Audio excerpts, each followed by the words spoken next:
All of us were shocked by the sudden loss of Richard Trumka, the longtime head of the AFL-CIO, just over 2 weeks ago now. Today, the organization that represents over 12.5 million workers nationwide elected Rich's successor, Liz Shuler, who had served as his secretary-treasurer since 2009. We are privileged to have her join us now on Balance of Power, her first appearance since assuming her new role. So, first of all, congratulations, Ms. Shuler. It's great for you to ascend, for the first woman, I must say, to head the AFL-CIO. If you'll forgive me, let's spend just a minute on Rich, because, I mean, he was very close to you, near and dear to you, to all the members of the AFL-CIO, and even to Balance of Power. We had him on every week. We miss him badly. Just reflect on what the legacy is that Rich Trumka leaves behind. Well, thank you, David, and you're right. Rich enjoyed this show every Friday, and I watched you too, and so it feels a bit strange to be sitting in this seat, but I'm still mourning the loss of my friend and my partner of 12 years. He was a giant in the labor movement. He was a fighter.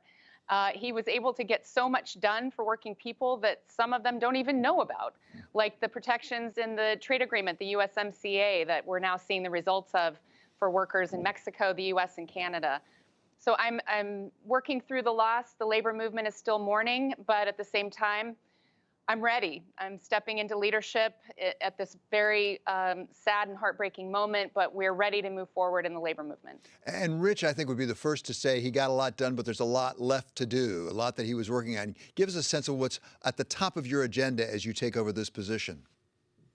Absolutely, and the best way we can honor Rich is by continuing to fight for the things he spent his life fighting for.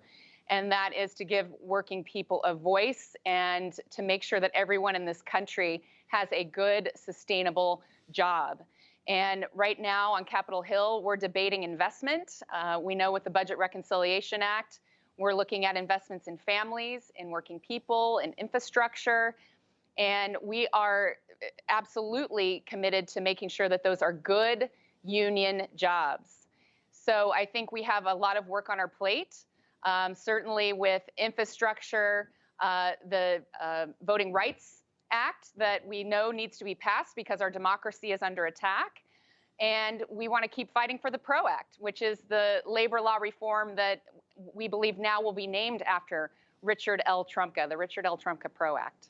So let's start on PRO Act, because I don't think we ever had Rich Trumka on and he didn't talk about the PRO Act. We had to get to it sooner or later. At the same time, it's having a tough time in the Senate. You got it through the House, not in the Senate side. What are the prospects of getting it through? And for that matter, how is your working relationship going to be with President Biden? Because Rich Trumka was quite close with President Biden. Absolutely, and we are laser focused on continuing that fight on Capitol Hill, but more importantly, in the streets and on the ground. We have a grassroots movement in every state, in every major city in this country, and working people have had enough. They know the labor laws are broken in this country, and when you try to organize a union, you're fired, you're discriminated against, and harassed, and that needs to change. So we need the PRO Act to make sure that people who want to come together and have a voice on the job and fight for better wages and better benefits and a decent living to support their families can do it without fear. So we're going to continue to push forward, on Capitol Hill, of course, but as I said, through this grassroots movement that we've built that is unlike any other in the country.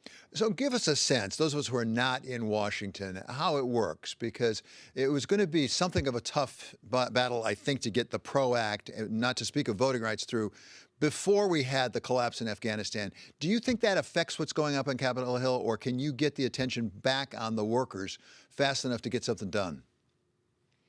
Well, we all know the challenges with getting things done in Congress these days. The filibuster has prevented us from moving forward on so many pieces of legislation. And our very democracy is at risk. And we know that S1 is ready to be acted on. But we need to change the rules of the filibuster to make sure that we can actually give people a voice at the ballot box and in the decision making in this country. We should make it easier to vote, not more difficult. And workplace democracy goes hand in hand with democracy in this country. And right behind it, right behind voting rights comes worker rights and the PRO Act. So we believe that we have a shot at changing the rules in the Senate, bringing this vote to the floor, and continuing to look for creative and innovative ways to get protections in other legislative vehicles so that we can deliver for working people who want to have a union in their workplace. So Liz, let's go to another thing that you mentioned, is some of the other legislation right now that's pending up on Capitol Hill and getting union jobs, for example, on infrastructure. We hear that from President Biden himself when he announced the electric vehicle initiative. He specifically said union jobs. How does that work? Is it put in the legislation they have to be union jobs, or how does that work if the legislation does get enacted?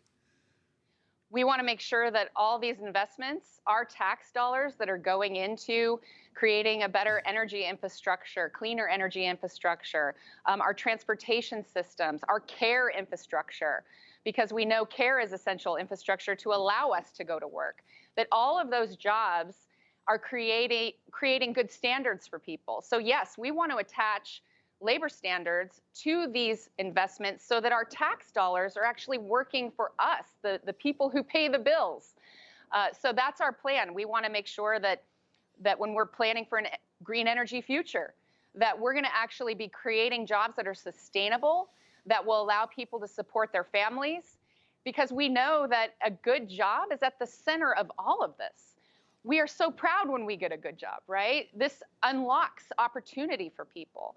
And we in the labor movement know that a good job isn't a good job without a union. The union is what brings standards up and allows us to come together with all of our voices to become more powerful and make sure that all those jobs are good union jobs. You refer to the labor movement. Let's talk about that a bit, because to some extent you're fighting against a tide. As you know, particularly on the private sector, the percentage of workers who are represented by organized labor has been going down. I think it's something like 10.8% now in the country. It's down well the last 20, 30 years. How can you resist that? Is the PRO Act enough to get you there? Well, of course, we need to use our legislative levers, which we're doing. The PRO Act would fix what's broken with labor law, and that's what's so hard for people to come together and form a union, is because the law is not working for working people. It's working for big corporations. And we need to use those levers, but we also know that grassroots organizing is happening on the ground. The pressure is building on the ground, especially through this pandemic, where we had frontline essential workers going to work without the proper safety protections. Workers who want to speak out are afraid because they know they'll get fired and the law is not on their side. So yes, we need to build the pressure on the ground along with the pressure on Capitol Hill, and we think we can do both, walking and chewing gum at the same time. And talking about the future, I've heard you speak some on this. Talk about how you get younger workers really engaged in the labor movement, and particularly when the entire nature of work is changing to a gig economy, to on-demand, things like that, something you've been working on. What can you do to get the younger people to say, yeah, I think a union's a good idea? The labor movement is open. Our doors are open wider than ever. We are looking for young people to join us because they have so much energy and enthusiasm, and they're taking risks every day. We're seeing it in the streets. Look at movements like Black Lives Matter and the strikes that are happening right now as we speak with nurses in Massachusetts and mine workers in Alabama and bakery workers in cities all across the country. They have had enough. And they're making their voices heard, and they're standing up, and they're now on strike because they know if they don't stand up for what's right and draw a line, the wages and benefits continue to slide. And we need to actually come together as a collective voice in order to have more power. And that's what a union's all about. And I think people in this country, especially young people, are waking up to this notion that we really don't have power unless we stand together. And throughout this pandemic, we've seen how work has been changing. And as you spoke of, technology is starting to affect every industry, every sector of our economy. And are we going to sit back idly by and be governed by apps and artificial intelligence without some guardrails, right? So we have to fight back to make sure that jobs continue to be good jobs in the future, and not just sit passively and allow the world to change around us without having a voice at that table and without being able to co-create what that future looks like. Liz, finally, and this is a tricky question for me, I don't think for you, but for me it's a tricky question. You were the president of the AFL-CIO, and congratulations once again on that election today. You're not the female president, you're the president. At the same time, you are a woman, the first woman to hold that position. Does that give you certain opportunities, do you think? Well, absolutely.